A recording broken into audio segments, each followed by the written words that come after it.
Mallu Hindu WhatsApp group വിവാദത്തിൽ സസ്പെൻഷനിലായിരുന്ന വ്യവസായ വകുപ്പ് ഡയറക്ടറായിരുന്ന കെ ഗോപാലകൃഷ്ണൻ IAS സർവീസിലേക്ക് തിരിച്ചെടുത്തിരിക്കുന്നു.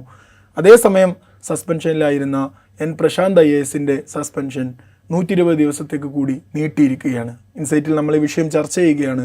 സ്വാഗതം. K Gopalakrishnan IAS സർവീസിലേക്ക് തിരിച്ചെടുത്തിരിക്കുന്നു. അതേസമയം N പ്രശാന്ത് IAS സസ്പെൻഷൻ നീട്ടുകയും ചെയ്തിരിക്കുന്നു. ഇതിനെ ഒരു ഇരട്ട നീതിയായിട്ട് കാണാൻ കഴിയും. ഇരട്ട നീതി എന്ന് പറയാൻ പറ്റില്ല. ഇതെന്ന് വെച്ച് കഴിഞ്ഞാൽ ഇത് രണ്ട് സംഭവങ്ങളായിട്ട് നമ്മൾ കാണണം. കെ ഗോപാലകൃഷ്ണൻ ഉൾപ്പെട്ട ഇപ്പോൾ സാലിം സംസാരിച്ചപ്പോൾ അത് വിവാദം എന്നാണ് പറഞ്ഞത്. വിവാദമല്ല, സത്യം പറഞ്ഞു കഴിഞ്ഞാൽ അതൊരു കേസാണ്. അതായത് വർഗീയമായ ചേരിതിരിവ് ഉണ്ടാക്കാനുള്ള ശ്രമം നടത്തിയോ ഇല്ലയോ എന്നുള്ള കേസാണ്, വിവാദമല്ലാതെ. ആ കേസിലാണ് കെ ഗോപാലകൃഷ്ണനെ സർവീസിൽ നിന്ന് സസ്പെൻഡ് ചെയ്യുന്നത്. N പ്രശാന്തിനെ സസ്പെൻഡ് ചെയ്യുന്നത് കെ ഗോപാലകൃഷ്ണനും ജയതിലക് IAS ഒക്കെ ഉൾപ്പെട്ട അല്ലെങ്കിൽ അവരൊക്കെ മേലധികാരികളായിട്ടിരുന്ന ഒരു സിസ്റ്റത്തിൽ ചില പ്രശ്നങ്ങളുണ്ടാക്കി എന്നുള്ളതും അതിനെ ചൊല്ലി പരസ്യമായിട്ട് സാമൂഹ്യ മാധ്യമങ്ങളിലൂടെ പ്രതികരിച്ചു എന്നുള്ളതിൻ്റെ അടിസ്ഥാനത്തിലാണ് N പ്രശാന്തിനെ സസ്പെൻഡ് ചെയ്യുന്നത്. കെ ഗോപാലകൃഷ്ണൻ്റെ സസ്പെൻഷൻ പിൻവലിക്കുന്നത് അദ്ദേഹം വിശദീകരണം ചോദിച്ചുകൊണ്ടുള്ള നോട്ടീസിന് മറുപടി കൊടുത്തു. ഞാനല്ല ഇതിൽ പ്രതിസ്ഥാനത്തുള്ള, അല്ലെങ്കിൽ ഞാൻ അങ്ങനെ ചെയ്തിട്ടില്ല എന്നുള്ളൊരു മറുപടി കൊടുത്തു. ആ മറുപടി തെറ്റാണ് എന്ന് സ്ഥാപിക്കാൻ പാകത്തിനുള്ള തെളിവുകളൊന്നും ഇപ്പോൾ നിലവിൽ അവരുടെ മുമ്പിലില്ല. അതുകൊണ്ട് സസ്പെൻഷൻ പിൻവലിക്കാവുന്നതേ ഉള്ളൂ എന്നുള്ള ശുപാർശ ചീഫ് സെക്രട്ടറി അധ്യക്ഷയായിട്ടുള്ള കമ്മിറ്റി കൊടുക്കുന്നു. അതിൻ്റെ അടിസ്ഥാനത്തിൽ ഗോപാലകൃഷ്ണൻ്റെ സസ്പെൻഷൻ പിൻവലിക്കുന്നു. ഇപ്പുറത്ത് പ്രശാന്ത് ഈ മറുപടി കൊടുത്തിട്ടില്ല. അതിന് പകരം ചീഫ് സെക്രട്ടറിയോട് കൂടുതൽ വിശദീകരണം ചോദിക്കുകയാണ് ചെയ്തത്. അപ്പോൾ ഇതിനെ രണ്ടായിട്ട് കാണണം എന്ന് പറയുമ്പോൾ രണ്ട് കേസിൻ്റെയും ഗൗരവത്തെയും നമ്മൾ രണ്ടായിട്ട് കാണണം. ഒന്ന് സർവീസ് ചട്ടങ്ങളുടെ ലംഘനം മാത്രമാണെങ്കിൽ മറ്റത് സർവീസ് ചട്ടങ്ങളുടെ ലംഘനമല്ല, ഗുരുതരമായിട്ടുള്ള സമൂഹത്തിൽ ഉദ്യോഗസ്ഥർക്കിടയിൽ ഒക്കെ വർഗീയമായ ചേരിതിരിവ് ഉണ്ടാക്കാനുള്ള ശ്രമത്തിൻ്റെ ഭാഗമായിട്ട് വേണം കെ ഗോപാലകൃഷ്ണൻ നടപടിയെ കാണാൻ. ഇത് രണ്ട് ഗ്രാവിറ്റിയുള്ള കേസുകളാണ്. അതിലിപ്പോൾ കെ ഗോപാലകൃഷ്ണൻ 2 മാസത്തിൻ്റെ സസ്പെൻഷന് ശേഷം തിരിച്ചെടുക്കുന്നു. എങ്ങനെയാണ് സംസ്ഥാന സർക്കാർ ഇതുപോലെ അലിഗേറ്റഡ് ആയിട്ടുള്ള ഒരു ഉദ്യോഗസ്ഥനെ തിരിച്ചെടുക്കുക എന്നുള്ളൊരു ക്വസ്റ്റ്യൻ അവിടെയുണ്ട്. ആ ക്വസ്റ്റ്യൻ നമ്മൾ ഉന്നയിക്കുമ്പോൾ കെ ഗോപാലകൃഷ്ണന് പകരം ഏതെങ്കിലും ഒരു അബ്ദുൽ നാസർ ആയിരുന്നു ഇങ്ങനെ ഒരു ഗ്രൂപ്പ് ഉണ്ടാക്കിയത് എന്ന് വിചാരിക്കാം. അങ്ങനെ ആയിരുന്നെങ്കിൽ എന്തായിരിക്കും സർക്കാരിൻ്റെ നടപടി, കേരളത്തിലെ പൊതുബോധത്തിൻ്റെ റിയാക്ഷൻ എന്തായിരിക്കും എന്ന് നമ്മളൊന്ന് ആലോചിച്ച് നോക്കുക. അത് മാത്രം ആലോചിച്ചാൽ മതി. ഒരു കാരണവശാലും 2 മാസത്തിന് ശേഷം അതൊരു മുസ്ലിം നാമധാരിയായ ഉദ്യോഗസ്ഥനായിരുന്നുവെങ്കിൽ സർവീസിലേക്ക് തിരിച്ചെടുക്കുകയുണ്ടാവില്ല. കേസിൻ്റെ സ്വഭാവം മാറുമായിരുന്നു. ഇപ്പോൾ കെ ഗോപാലകൃഷ്ണനെ സംബന്ധിച്ചിടത്തോളം അയാൾ ഇങ്ങനെ ഒരു ഗ്രൂപ്പ് ഉണ്ടാക്കി എന്നുള്ള അലിഗേഷനുണ്ട്. ഞാൻ അലിഗേഷൻ എന്നാണ് പറയുന്നത്. മല്ലു ഹിന്ദു ഓഫീസേഴ്സ് ഗ്രൂപ്പ് എന്ന് മാത്രമല്ല ഗ്രൂപ്പ് ഉണ്ടാക്കിയത്.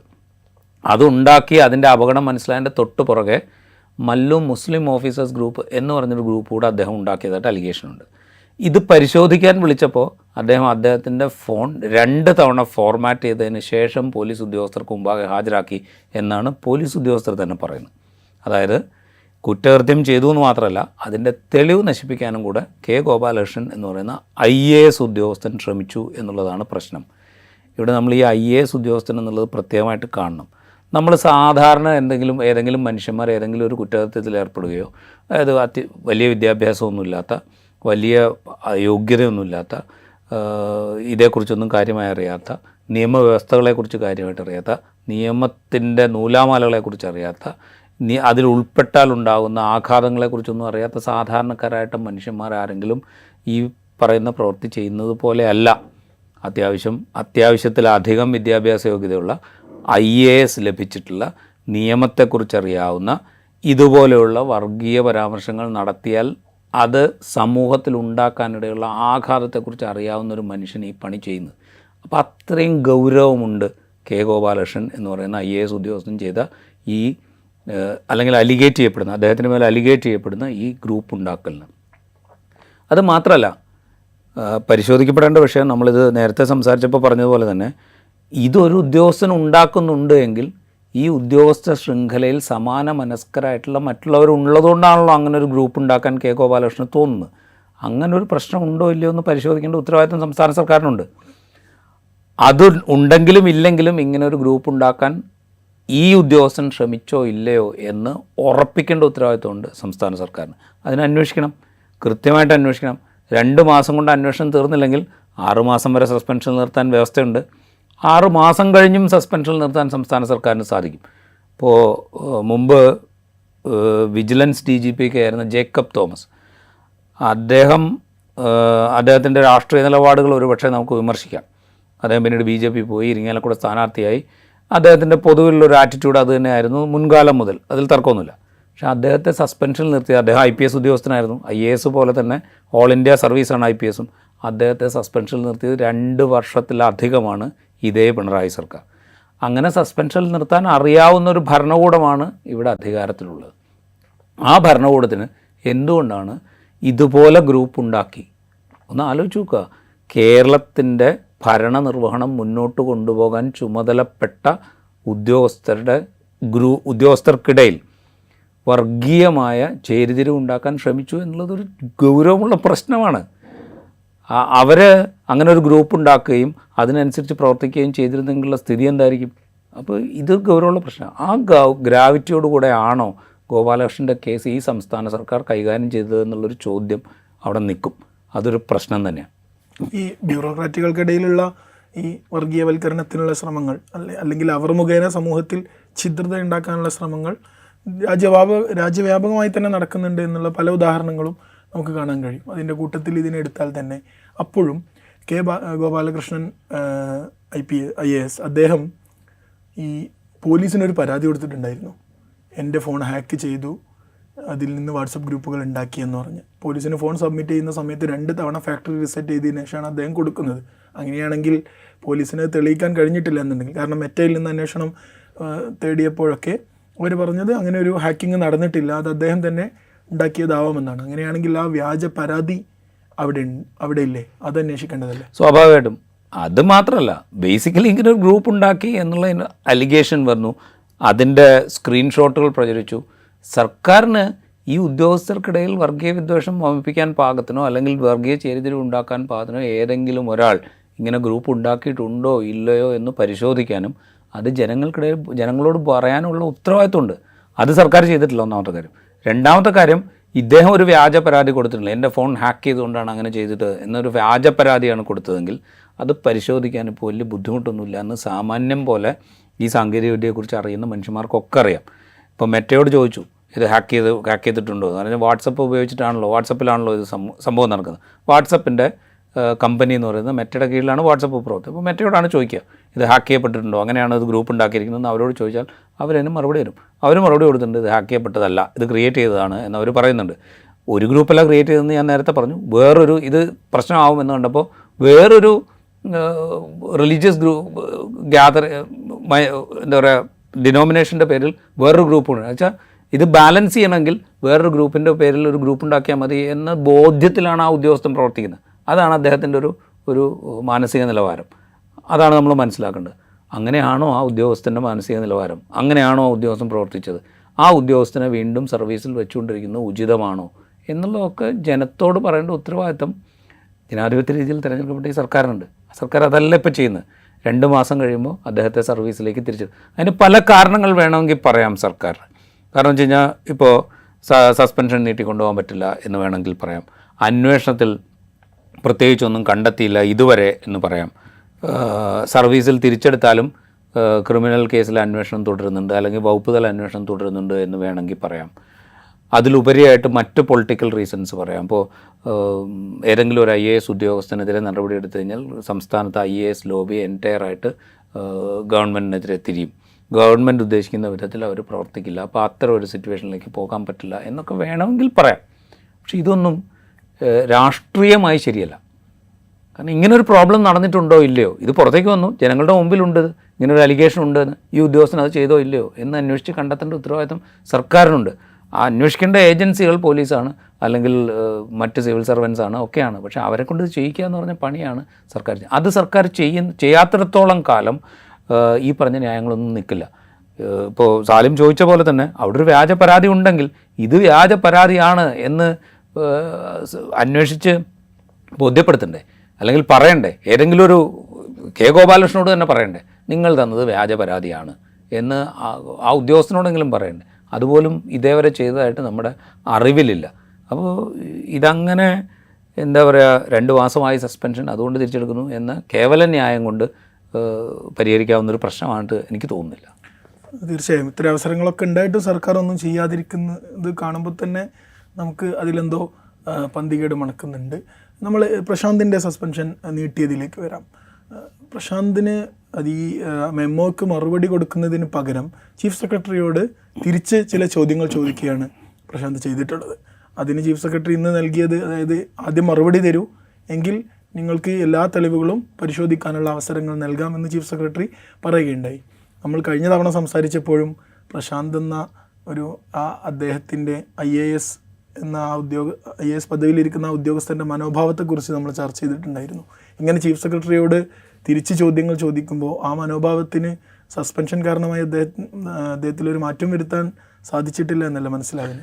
അതിപ്പോഴല്ല മനസ്സിലാക്കേണ്ടത്, നേരത്തെ തന്നെ മനസ്സിലായതാണ്. കാരണം വെച്ച് കഴിഞ്ഞാൽ ചീഫ് സെക്രട്ടറി എന്ന് പറയുന്നത് ഉദ്യോഗസ്ഥ തലത്തിലാണ് അദ്ദേഹത്തിൻ്റെ മേലധികാരിയായിട്ടിരിക്കുന്നത്. സർവീസ് ഇപ്പോൾ നേരത്തെ സർവീസിൽ വന്നതുകൊണ്ടും കുറേ കാലം കൂടുതൽ സർവീസിൽ ഉണ്ടായിരുന്നുകൊണ്ടും കൂടുതൽ പൊസിഷൻസിലേക്ക് എത്തിയതുകൊണ്ടാണ് ചീഫ് സെക്രട്ടറി ഈ IAS എന്ന് പറയുന്ന ശ്രേണിയുടെ ഒരു ഉപരിതലത്തിൽ നിൽക്കുന്നത്. പ്രശാന്ത് കുറച്ചുകൂടെ താഴെ തലത്തിലാണ് നിൽക്കുന്നത്. അതുകൊണ്ട് മാത്രമാണ് ഈ പ്രശ്നം. പിന്നെ സർവീസ് ചട്ടങ്ങളനുസരിച്ച് മേലധികാരി ഒരു വിശദീകരണം ചോദിച്ചു കഴിഞ്ഞാൽ അതിന് മറുപടി കൊടുക്കുക എന്നുള്ളത് മാത്രമേ താഴെ കീഴിലുള്ള ജീവനക്കാരന് ചെയ്യാൻ പറ്റുള്ളൂ.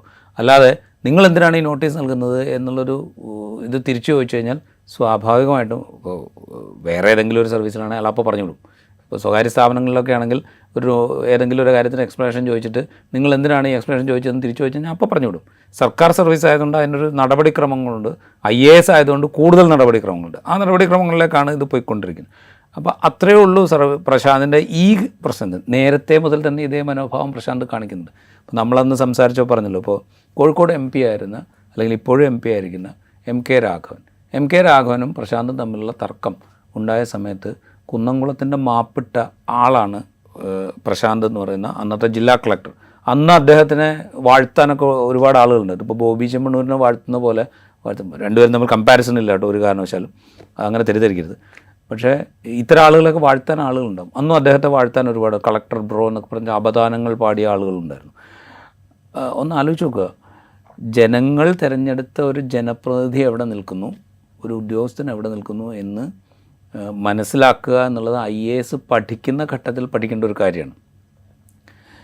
അതായത് MP പ്രോട്ടോക്കോൾ അനുസരിച്ച്, പ്രോട്ടോക്കോൾ എന്ന് പറയുന്നത് സിസ്റ്റം നിശ്ചയിച്ചിരിക്കുന്ന ഒരു രീതിയാണ്. അത് കണക്കിലെടുത്താൽ പോലും MP എവിടെ നിൽക്കുന്നു, ജില്ലാ കളക്ടർ എവിടെ നിൽക്കുന്നു എന്ന് നമുക്ക് മനസ്സിലാവും. അതിനേക്കാൾ ഉപരി ഇത് ജനങ്ങൾ തിരഞ്ഞെടുത്ത ഒരാളാണ്, വ്യക്തിയാണ്. ജനങ്ങൾ വലിയ ഭൂരിപക്ഷത്തോടെ വിജയിപ്പിച്ച ഒരാളാണ്. അദ്ദേഹത്തിന് എന്തൊക്കെ കുറവുണ്ടെങ്കിലും എന്തൊക്കെ പ്രശ്നം, അത് വേറെ പ്രശ്നം, അത് ജനങ്ങൾ നോക്കിക്കൊള്ളും. അത് ഉദ്യോഗസ്ഥൻ നോക്കേണ്ട കാര്യമില്ല. അതുപോലും പരിഗണിക്കാൻ തയ്യാറാകാത്ത ഒരാളായിരുന്നു അദ്ദേഹം അന്ന് തന്നെ തെളിയിച്ചിട്ടുണ്ട്.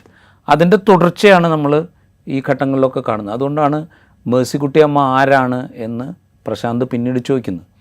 ഇദ്ദേഹം ഈ കേരള ഇൻലാൻഡ് നാവിഗേറ്റിംഗ് കോർപ്പറേഷൻ്റെ ചുമതലയിലിരിക്കുമ്പോഴാണ് മേഴ്സിക്കുട്ടിയമ്മയ്ക്കെതിരെ അലിഗേഷൻ വരുന്നത്. അത് പടച്ചുവിട്ടത് ഇദ്ദേഹമാണ് എന്ന് മേഴ്സിക്കുട്ടിയമ്മ അലിഗേറ്റ് ചെയ്തപ്പോഴാണ് മേഴ്സിക്കുട്ടിയമ്മ ആരാണ് എന്ന് പ്രശാന്ത് ചോദിക്കുന്നത്. അത് കേരളീയ സമൂഹത്തോടുള്ളൊരു വെല്ലുവിളിയാണ്. MK രാഘവനും കുന്നംകുളം മാപ്പിടുന്നത് പോലെ തന്നെയാണ്, അതേ വെല്ലുവിളിയാണ് ഇത്രയും കാലത്തിന് ശേഷം മേഴ്സിക്കുട്ടിയമ്മ ആരാണ് എന്ന് ചോദിക്കുമ്പോൾ പ്രശാന്ത് ചെയ്യുന്നത്. അപ്പോൾ ആ ആറ്റിറ്റ്യൂഡാണ് ഇപ്പോഴും അദ്ദേഹം പ്രകടിപ്പിച്ചുകൊണ്ടിരിക്കുന്നത്. ഇത് സർവീസിൽ വേണ്ടോ എന്നുള്ളത് തീരുമാനിക്കേണ്ടതും സർക്കാരാണ്. ഒരുപക്ഷെ ഇതൊക്കെ ടെക്നിക്കലി പരിഹരിക്കപ്പെട്ടേക്കാം, പക്ഷേ ഈ ആറ്റിറ്റ്യൂഡ് ഒരു കാരണവശാലും പരിഹരിക്കപ്പെടില്ല. ഞാൻ പറയുന്നത് ആ ആറ്റിറ്റ്യൂഡ് ഒരു പ്രശ്നമാണ്, ആ അരഗൻസ് ഒരു പ്രശ്നമാണ്. അതിനേക്കാൾ വലിയ പ്രശ്നമാണ് ഇപ്പുറത്തുള്ള ഈ പ്രശ്നം. നമ്മളൊന്ന് ആലോചിച്ച് നോക്കുക. അപ്പോൾ KM ബഷീർ എന്ന് പറയുന്ന സിറാജിൻ്റെ തിരുവനന്തപുരം ബ്യൂറോ ചീഫായിരുന്ന ആളെ വാഹന അപകടത്തിൽ മദ്യപിച്ച് വാഹനം ഓടിച്ച് കൊലപ്പെടുത്തിയ കേസിൽ അറസ്റ്റിലായ ശ്രീറാം വെങ്കിട്ടരാമന് വേണ്ടിയിട്ട് ഏത് വിധത്തിലാണ് കേരളത്തിലെ IAS IPS ലോബി ഇടപെട്ടതെന്ന് നമുക്കറിയാം. അന്ന് ഭരണത്തിന് നേതൃത്വം നൽകിയതും ഇതേ സർക്കാരായിരുന്നു. KM ബഷീറിന് നീതി ഉറപ്പാക്കും എന്ന് പ്രഖ്യാപിച്ച് സംസ്ഥാനത്തെ മുഖ്യമന്ത്രിയായിരുന്നു. പക്ഷേ പിൽക്കാലത്ത് നടന്നത് എന്താണെന്ന് നമുക്കറിയാം. ഇപ്പോഴും നടന്നുകൊണ്ടിരിക്കുന്നത് എന്താണെന്ന് നമുക്കറിയാം. ആ കേസിൻ്റെ നടപടികൾ നീട്ടിക്കൊണ്ടുപോകാൻ ഏത് വിധത്തിലാണ് ഈ ശ്രീറാം വെങ്കിട്ടരാമൻ എന്ന് പറയുന്ന IAS ഉദ്യോഗസ്ഥൻ ശ്രമിച്ചുകൊണ്ടിരിക്കുന്നത്, അതിന് ഏതൊക്കെ വിധത്തിലാണ് സഹായങ്ങൾ കിട്ടിക്കൊണ്ടിരിക്കുന്നതെന്ന് നമ്മൾ കാണുന്നുണ്ട്. അദ്ദേഹത്തെ എങ്ങനെയാണ് സർവീസിലേക്ക് കെ ഗോപാലകൃഷ്ണൻ സർവീസിലേക്ക് തിരിച്ചു വരുന്ന പോലെയല്ല ശ്രീരാം വെങ്കിട്ടരാമൻ സർവീസ്. അത് സ്വാഭാവികമായ നടപടിയാണെന്ന് നമുക്ക് വേണമെങ്കിൽ പറയാം. കാരണം ഒരു ക്രിമിനൽ കേസിൽ, ഇതുപോലുള്ള ക്രിമിനൽ കേസല്ല, മദ്യപിച്ചോ ഇല്ലയോ എന്നുള്ള പരിശോധന പോലും നടന്നിട്ടില്ല. അപ്പോൾ എന്ന് വെച്ച് കഴിഞ്ഞാൽ നിയമപരമായി അദ്ദേഹത്തിൻ്റെ പുറത്ത് ഇമ്മീഡിയറ്റ് ആയിട്ട് ചാർത്താവുന്ന ഒരു കുറ്റവും അവിടെ ഇല്ല. അതുകൊണ്ടാണ് സർവീസിലേക്ക് തിരിച്ചെടുക്കുന്നത്. വേണമെങ്കിൽ വാദിക്കാം. പക്ഷെ ഇവിടെ അങ്ങനെയല്ല. ഇവിടെ എന്ന് വെച്ച് കഴിഞ്ഞാൽ ഗുരുതരമായിട്ടുള്ളൊരു പ്രശ്നമാണ്. സീനിയർ ആയിട്ടുള്ള ഒരു IAS ഉദ്യോഗസ്ഥൻ ഇതുപോലൊരു വാട്സപ്പ് ഗ്രൂപ്പ് ഉണ്ടാക്കുന്നു. ഈ വാട്സപ്പ് ഗ്രൂപ്പ് എന്തിനുണ്ടാക്കി, ആരുടെ താല്പര്യങ്ങൾക്കനുസരിച്ച് ഉണ്ടാക്കി, എന്തായിരുന്നു ഇതിൻ്റെ ഉദ്ദേശം, ഇതൊക്കെ നാട്ടുകാർക്കറിയണ്ടേ. അപ്പോൾ ഇതൊന്നും തീർപ്പാക്കുന്നതിന് മുമ്പ് സർവീസിലേക്ക് തിരിച്ചെടുക്കുക എന്ന് പറയുന്നത് പ്രശാന്തിൻ്റെ അരഗൻസും പ്രശാന്തിൻ്റെ പ്രശ്നങ്ങളും അതൊക്കെ അവിടെ നിൽക്കുമ്പോൾ തന്നെ അതിനേക്കാൾ സീരിയസ് ആയിട്ടുള്ള ഇഷ്യൂ ഇത് തന്നെയാണ്. ഇത് സർക്കാരിനെ സംബന്ധിച്ച് പല പ്രയോറിറ്റീസ് ഉണ്ടാവും, പല കാര്യങ്ങളുണ്ടാവും, പല പ്രഷേഴ്സ് ഉണ്ടാവും. IAS ലോബിയുടെ പ്രഷർ ഉണ്ടാവും. ഇപ്പോൾ ചില മാധ്യമങ്ങളിലൊക്കെ എഴുതി കാണുന്നത് പോലെ കെ ഗോപാലകൃഷ്ണൻ റെപ്രസെൻ്റ് ചെയ്യുന്ന സ്റ്റേറ്റിൻ്റെ പ്രഷർ ഉണ്ടാവും, അവിടുത്തെ പൊളിറ്റിക്കൽ സംവിധാനത്തിൻ്റെ പ്രഷർ ഉണ്ടാവാം, ഇതൊക്കെ ഉണ്ടാവാം.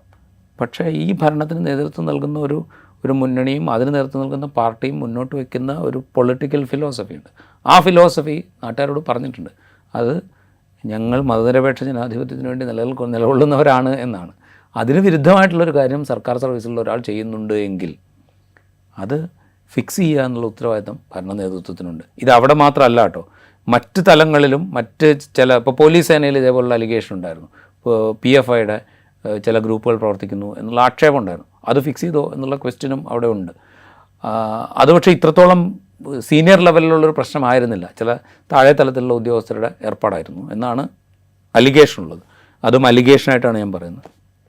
പക്ഷേ അതിനേക്കാൾ ഗൗരവമുള്ളതാണ് വളരെ സീനിയർ ആയിട്ടുള്ളൊരു ഉദ്യോഗസ്ഥൻ, വ്യവസായ വകുപ്പിൽ ഡയറക്ടറായിരിക്കുന്ന ഒരു ഉദ്യോഗസ്ഥൻ ഒരു പക്ഷേ ഭാവിയിൽ വലിയ പോസ്റ്റിങ്ങുകളിലേക്ക് ചീഫ് സെക്രട്ടറി പദം വരെ എത്താം വേണമെങ്കിൽ.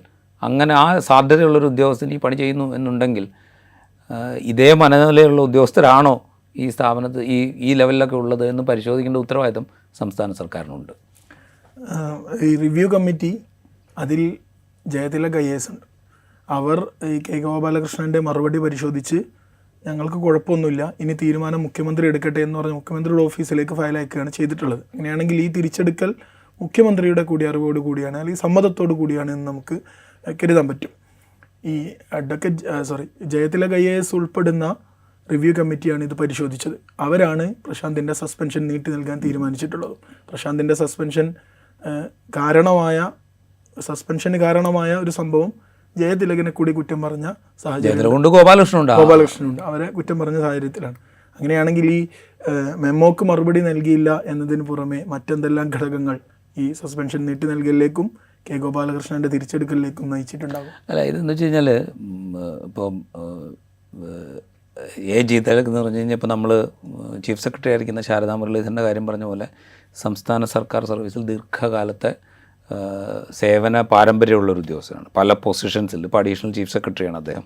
അപ്പോൾ ആ നിലയ്ക്ക് അദ്ദേഹത്തിനൊരു പൊസിഷനുണ്ട്.